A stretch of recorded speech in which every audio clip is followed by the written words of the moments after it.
하나님 말씀 함께 보시겠습니다. 창세기 42장 6절부터 12절 그리고 48장 8절부터 14절 말씀입니다. 창세기 42장 말씀부터 읽어드리겠습니다. 때에 요셉이 나라의 총리로서 그 땅 모든 백성에게 곡식을 팔더니 요셉의 형들이 와서 그 앞에서 땅에 엎드려 절하매 요셉이 보고 형들인 줄 아나 모른 체하고 엄한 목소리로 그들에게 말하여 이르되 너희가 어디서 왔느냐. 그들이 이르되 곡물을 사러 왔고 가나안에서 왔나이다. 요셉은 그의 형들을 알아보았으나 그들은 요셉을 알아보지 못하더라.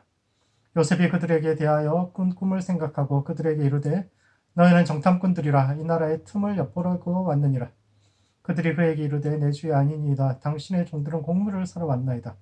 우리는 다 한 사람의 아들로서 다 확실한 자들이니 당신의 종들은 정탐꾼이 아니니이다. 요셉이 그들에게 이르되 아니라 너희가 이 나라의 틈을 엿보러 왔느니라. 그들이 이르되 당신의 종 우리들은 12 형제로서 가나안 땅 한 사람의 아들들이라. 막내 아들은 오늘 아버지와 함께 있고 또 하나는 없어졌나이다.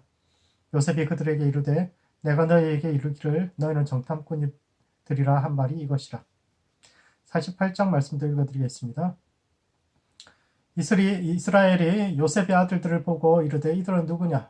요셉이 그의 아버지에게 아뢰되 이는 하나님이 여기서 내게 주신 아들들이니이다. 아버지가 이르되 그들을 데리고 내 앞으로 나아오라.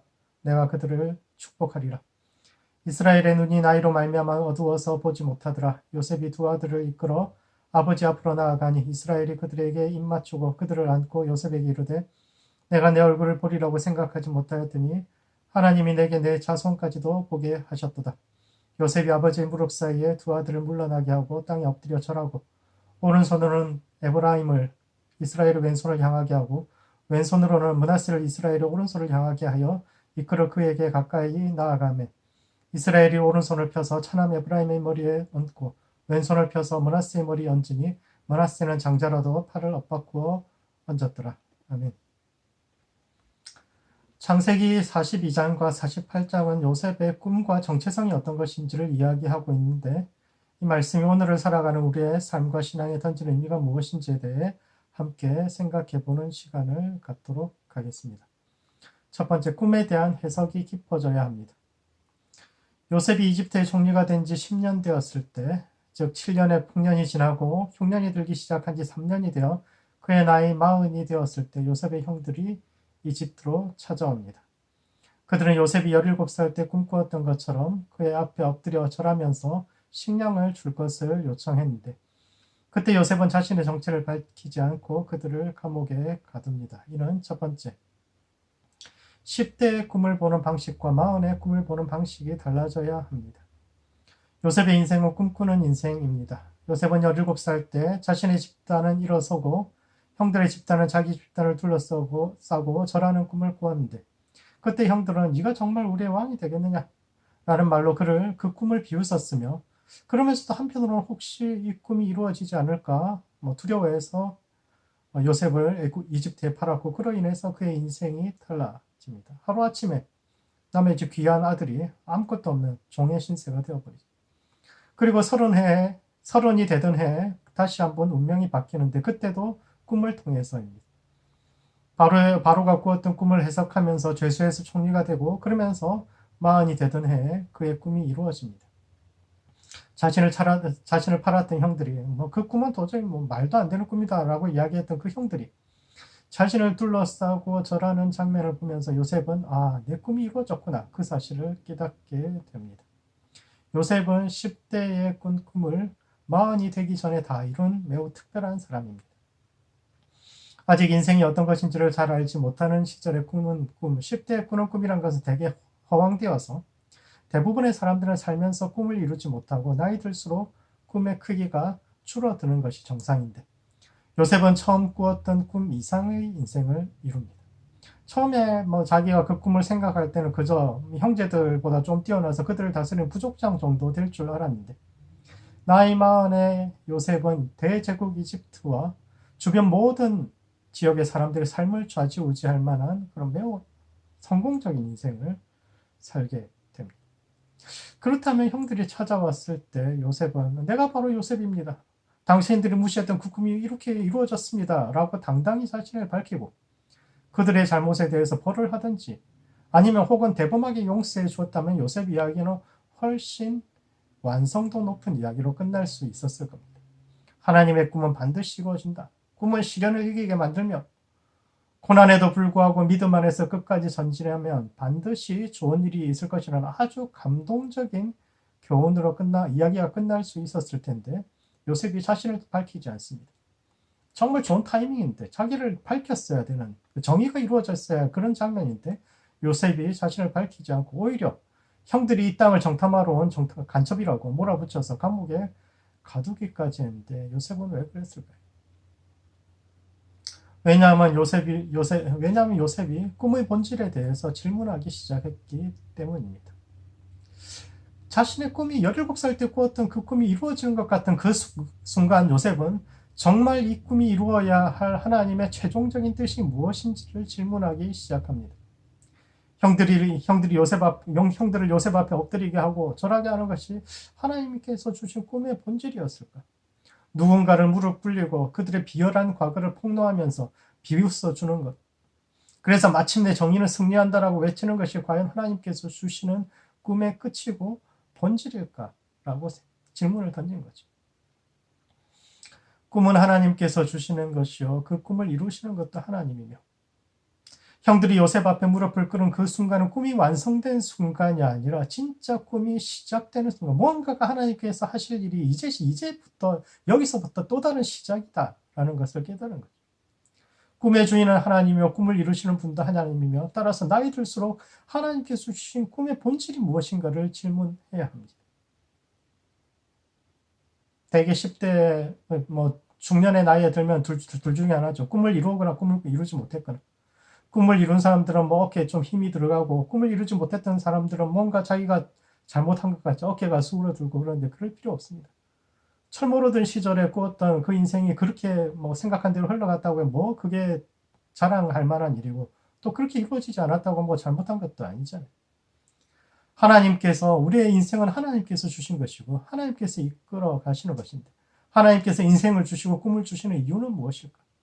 이 꿈은 누구를 위한 것이고 우리의 인생은 누구를 위한 것이며 하나님께서 우리의 인생과 꿈을 통해서 이루고자 하는 진정한 뜻은 무엇인가라는 꿈과 인생을 심화시키는 질문이 필요합니다.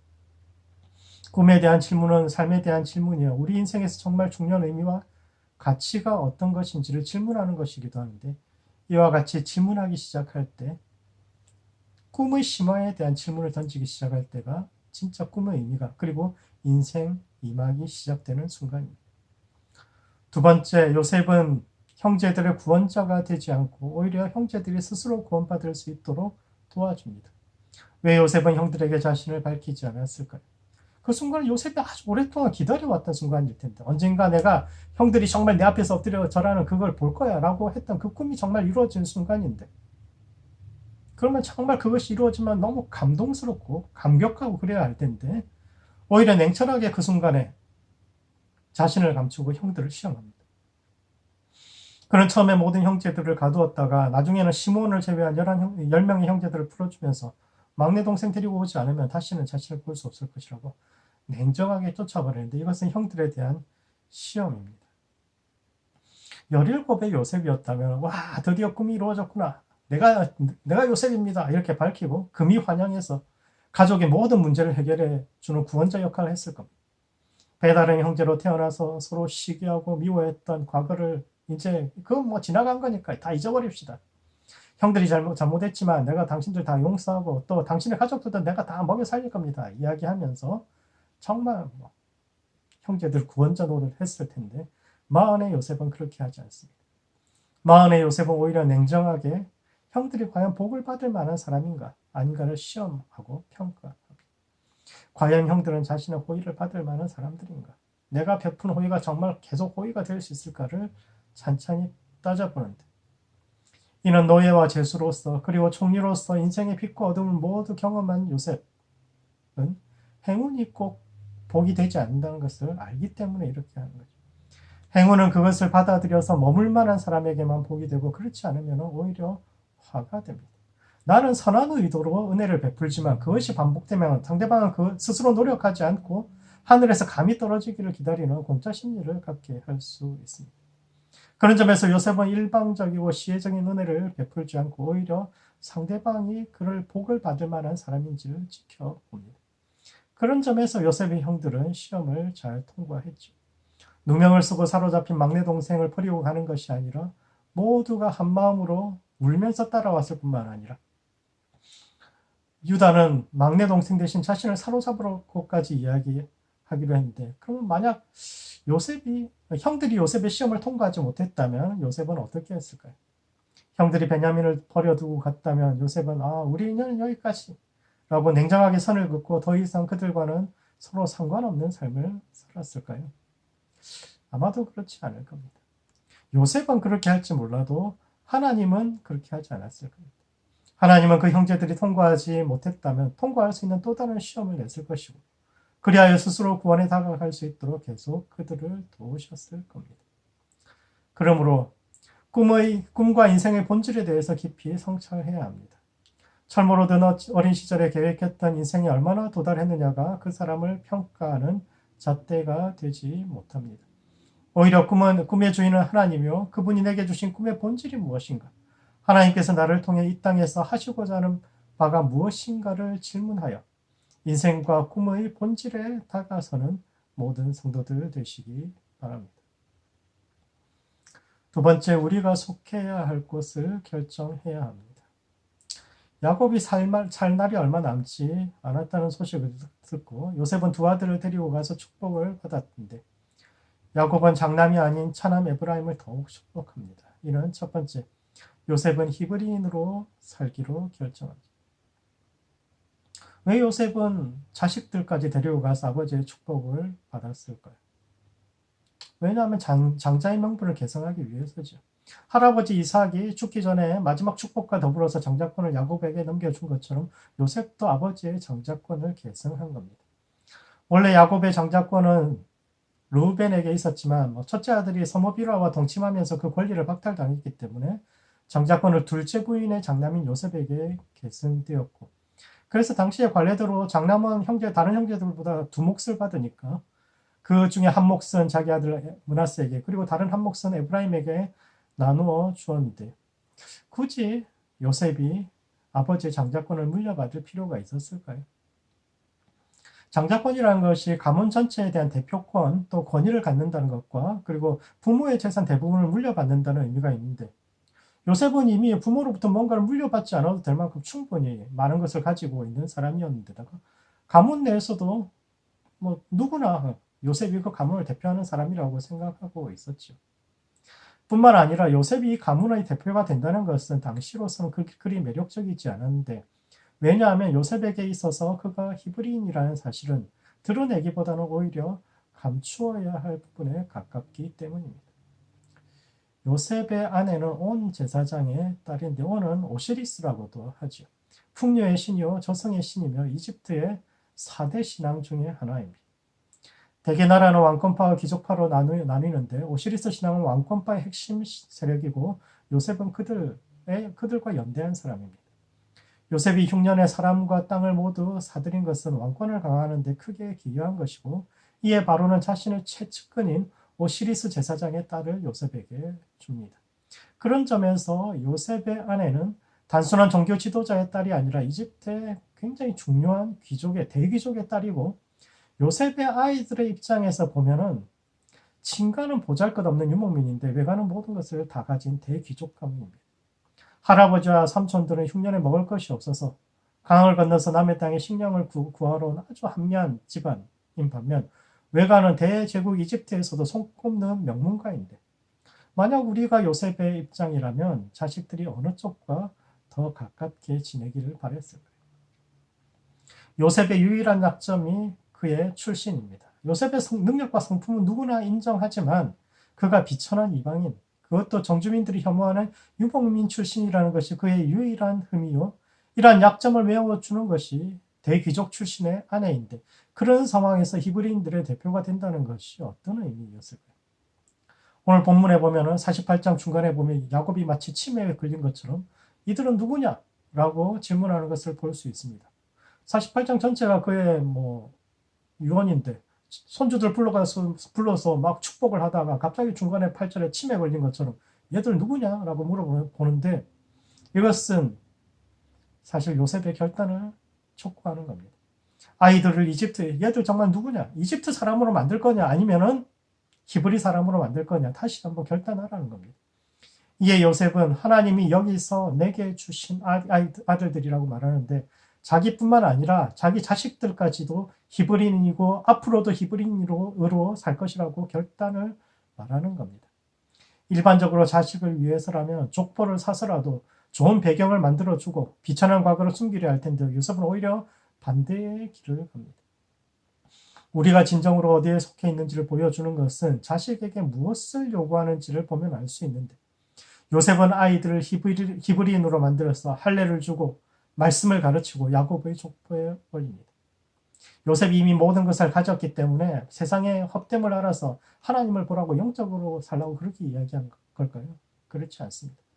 꼭 많은 것을 누려보지 않아도 현명한 사람들이라면 이 세상은 잠시 스쳐가는 정거장이요 우리가 진정으로 속해야 할 세상은 다른 곳에 있다는 것을 알 텐데 이와 같이 참된 세상에서 눈을 뜨고 우리가 진정으로 속해야 할 곳이 어딘지를 깊이 생각해야 합니다. 두 번째, 열방의 장자로서의 의무와 책임을 다해야 합니다. 창세기에서 재미있는 것은 장자권이 한 번도 장자에게 상속되어진 적이 없다는 겁니다. 아브라함도 차남 이삭에게 장자권을 주었죠. 그 이유는 정실 부인의 아들이 아니다 이런 이유를 대죠. 이삭 역시 에서가 아닌 야곱에게 장자권을 넘깁니다. 야곱이 속이고 형인 것처럼 해가지고 탈취당한 거죠. 그리고 야곱의 장자권 역시 11번째 아들 요셉에게 자기 장자가 르우벤이 잘못했으니까 그런 건데 그리고 마지막으로 그 요셉의 장자권 역시 차남인 에브라임에게 넘어갔는데 왜 이스라엘의 장자권은 늘 장자가 아닌 다른 사람에게 다른 나들에게 상속이 되었을까요? 한 번, 두 번은 우연일 수 있지만 3번 이상 같은 사건이 반복된다면 이것은 필연이요 하나님의 뜻이 그 안에 있지 않을까 생각해 보아야 하는데 왜 하나님은 한 번도 장자가 아닌 장자에게 장자권을 넘기지 않았을까요? 그런 점에서 장자권이 어떤 것인지를 생각해 보아야 합니다. 일반적으로 장자권이라는 것은 가문을 대표하는 권위와 이를 뒷받침하는 재산 그리고 권위의 근거로서의 재산권을 갖습니다. 제사권을 갖습니다. 그런데 이스라엘에서 제사권은 레위 지파한테 있고 그리고 왕권은 유다 지파에게 갔으며 따라서 마지막으로 장자권에 남은 것은 그냥 가문의 큰 어른으로서 영적 권위밖에 없는데 이것은 권리보다는 의무가 큰 자리입니다. 장자는 아버지를 대신해서 남은 가족들을 보살피는 자리입니다. 현대사회에서 가족이라는 것은 부모와 자녀만으로 이루어지지만 수천 년 동안 가족이라는 것은 할아버지와 아버지, 손자로 이루어지는 최소 3대가 일반적입니다. 보통 3대에서 4대가 같이 살죠. 한 울타리 또는 근처에 살아가는 사람들이요. 그들 사이에 중심을 잡아주는 인물이 장자고 장손입니다. 사람들이 함께 어울려 살아가다 보면 좋은 순간만 있는 것이 아니라 갈등과 서운함도 싹 들 수 있는데 그 모든 것을 조정하는 역할이 장자의 역할이요. 그런 점에서 이스라엘은 열방의 장자민족이라고 이야기합니다. 이것은 영적 이스라엘이라고 불리는 교회가 세상에서 어떤 역할을 해야 하는지를 말해주는 것인데 교회는 우리들끼리만이 아니라 믿지 않는 세상과 함께 그 세상을 위해서 그들을 돌보기 위해서 존재하는 자들이죠. 믿지 않는 이들과 세상을 향한 책임을 다하기 위해서 주어진 자리입니다. 못난 장자는 의무보다 권리를 내세우고 내가 부모로부터 얼마를 더 받을 수 있을지에 관심을 기울이지만 진짜 장자는 동생들이 한 사람의 몫을 해낼 때까지 아버지처럼 돌보는 사람입니다. 장자가 권리만을 내세우고 책임과 의무를 등한시하면 우리가 잘나서 하나님의 백성 되었다는 선민의식에 빠지지만 제대로 된 장자는 그 한 사람으로 인해서 가문 전체가 평화를 누리는데 그러므로 열방의 장자로서의 의무와 책임을 다해야 합니다. 장자는 동생들보다 잘나서 돈이 많아서 장자 되는 것이 아니라 그들에 대한 애정과 책임감을 가지고 있기 때문에 장자입니다. 장자는 잘 나가는 동생들만이 아니라 힘들게 살아가는 동생들을 돌아보고 모두가 조화롭게 살아갈 수 있도록 영적 권위를 발휘해야 하는 이들인데 오늘 우리가 살아가는 이 땅의 영적 장자로서 권위를 행사할 수 있는 모든 성도들 되시기 바랍니다. 말씀을 정리하겠습니다. 창세기 42장과 48장은 꿈과 정체성의 본질에 대해서 이야기하는데 첫 번째, 꿈에 대한 이해가 깊어져야 합니다. 형들이 자신 앞에 절하는 것을 보았을 때 요셉은 꿈이 이루어졌다라고 보지 않고 이제 진정한 꿈이 시작된다라고 보았는데, 이와 같이 인생의 중년에 하나님께서 내게 주신 꿈의 본질이 무엇인지를 깊이 고민하여 삶의 본질에 다가가는 성도들 되시기 바랍니다. 두 번째, 열방의 장자로서의 의무와 책임감을 가져야 합니다. 요셉은 이집트의 귀족이 아닌 히브리인으로서의 정체성을 자녀들에게 물려주었으며 권리가 아닌 의무와 책임으로서의 장자권을 받아들였는데, 이 시대의 영적 장자권을 받은 하나님의 백성으로서 이웃과 세상을 향해 영적 권위를 발휘할 수 있는 모든 성도들 되시기 바랍니다. 기도하시겠습니다. 기도하실 때는 먼저 꿈에 대한 이해가 깊어질 수 있도록 자신을 위해서 기도하시겠습니다. 하나님께서 주시는 꿈의 본질에 대해서 질문하고 삶과 꿈에 대한 이해가 깊어지는 성도 될 수 있도록 자신을 위해서 기도하시고, 두 번째는 장자의 의무와 책임을 다하는 성도와 교회 될 수 있도록 서로를 위해서 기도합시다. 열방의 장자로서 세상에 대한 책임을 다하는 성도와 교회 될 수 있도록 서로를 위해서 함께 기도하시겠습니다.